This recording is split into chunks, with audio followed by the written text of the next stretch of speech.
You ever have one of those moments where everything goes dead quiet not because there's peace, but because something big just happened? That was the exact second Patricia Vance plowed her Escalade into the side of my old Ford. I didn't flinch. I didn't even move. Because truth is I'd been waiting for her to do it. She thought it was the final move, her victory lap after months of petty fines, HOA citations, and drive-by glares. She thought she'd finally cornered the weird old guy at the end of the cul-de-sac. But what she didn't know, what no one in Eagles Landing knew, was that I wasn't some retired nobody. I wasn't just Nate, the guy with the flannel shirt and a porch full of woodworking projects. I was a sheriff. And this whole damn thing. It was a sting. Let me back up a sec.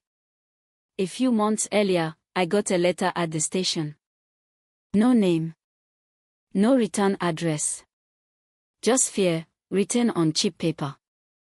Said their HOA president Patricia Vance was extorting the entire neighborhood. Inflated contracts, phantom maintenance projects, harsh threats to keep the neighbors in line. It was signed, a worried resident. And it sounded like exactly the kind of quiet corruption that never makes headlines, the kind that only stops when someone steps in. So I did. I cashed in my vacation, packed up, and moved into the neighborhood. Bought a house right on the edge, technically within the HOA boundaries, just enough to get noticed, not enough to raise red flags. I grew out my beard, wore soft plaid, played the role of Nate Cole, retired history teacher from upstate, looking for peace and quiet. What I was really doing was laying bait. The first thing I put up wasn't a mailbox or a bird feeder, it was a wooden sign. Private property, no HOA access. That was it. But to Patricia, that was a declaration of war. 3 days later, she was on my porch with a clipboard and a crocodile smile. Told me I was in violation of HOA ordinances, threatened a $500 fine, offered to waive it if I removed the sign immediately. I told her I'd think about it all while my hidden Axon body cam caught every syllable. From there, it escalated.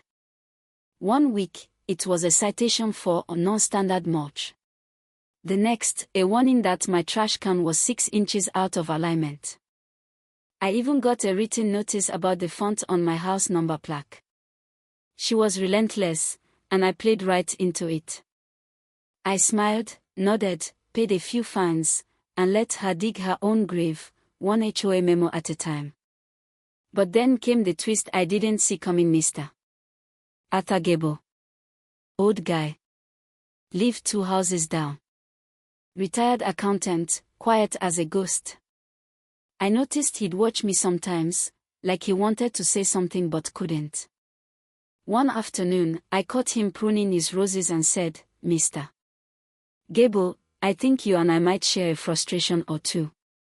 He looked at me like I'd just read his diary. We met the next day 2 towns over, on a park bench. He brought an old leather satchel full of documents, hand-typed notes, and a shadow ledger that tracked every fake invoice Patricia had pushed through over the past 5 years. It was gold. It was also terrifying. "She'll destroy me if she finds out," he whispered. "She's done it before." One guy questioned a sidewalk project, he lost his house. "She has friends in the county. They make problems disappear." But see, that's the thing about people like Patricia. Their power depends on silence. So I made a decision. I wasn't just going to expose her. I was going to turn the neighborhood against her, using her own overreach. Which brings us back to the morning she hit my truck. She flew out of that Escalade like a hornet in heels, screaming, pointing, yelling that I'd backed into her. "He's unstable. He's been threatening me for weeks." Neighbors came out. Phones came up. She was performing for the crowd. I just sat there and let her spiral. When she finally paused, panting, waiting for my meltdown, I stepped out. Calm. Measured. Silent. I tapped the center of my chest. "Ma'am, for your information, this entire exchange has been recorded. Then I pulled out my badge. The look on her face. Priceless. It was like watching royalty realize the crowd was booing. "You are under arrest for assaulting an officer," I said. My deputies, 2 good ones I trained myself, pulled up just then. We timed it. She didn't resist. She knew. And the moment those cuffs clicked shut, people started talking. Arthur shouted from his porch, "I saw it. She hit him." Another neighbor came out with a video. Someone else said they'd been fined for a holiday wreath. It was like her whole kingdom crumbled in 10 minutes.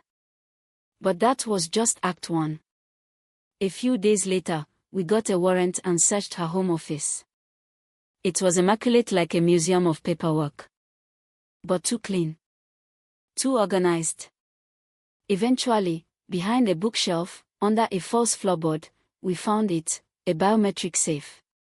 Inside, 3 encrypted hard drives, offshore bank info, and a black leather notebook, her real ledger. One folder on the hard drive caught my eye, consulting a Jennings. Robert Jennings. Planning Commissioner. You ever see a man smile in every newspaper photo, shaking hands at community breakfast, talking about transparency? That guy. Turns out, he'd been approving every one of Patricia's projects in exchange for consulting fees, wired to a fake LLC she controlled. I called him into my office. We sat across a table. One folder between us. One printout inside a $20,000 wire transfer. His face dropped the second he saw it. No more slick lines. No more charm. He confessed to everything: zoning favors, covered up complaints, letting her funnel HOA money into fake contracts. He even gave me the names of others on her payroll. The dominoes fell fast after that. Patricia pled out. Jennings resigned in disgrace. The HOA dissolved. For the first time in years, neighbors started looking at each other like people again, not threats. A month later, we held a community cookout on the green. Arthur Gable was on grill duty, apron and all, flipping burgers like he'd done it his whole life. People laughed, swapped recipes, traded tools. Someone handed me a plate and said, "Thanks, Nate, for giving us our neighborhood back." I didn't say anything. I just sat on my porch that night, listening to the crickets and thinking how peace isn't the absence of noise. It's the absence of fear. But a week ago, I saw a car drive slow past the Vance house. Realtor plates. Guy taking photos. Maybe someone's thinking of reviving the HOA. Maybe someone new thinks they can control the lake, the permits, the power. And maybe, just maybe, they're about to make the same mistake Patricia did. So let me ask you. Was I wrong to go undercover? To bait the trap? Or was that exactly what justice looks like when no one else will act? Let me know what you think. Because I'll tell you this much. When the system fails quietly, sometimes the only way to fight back is loudly.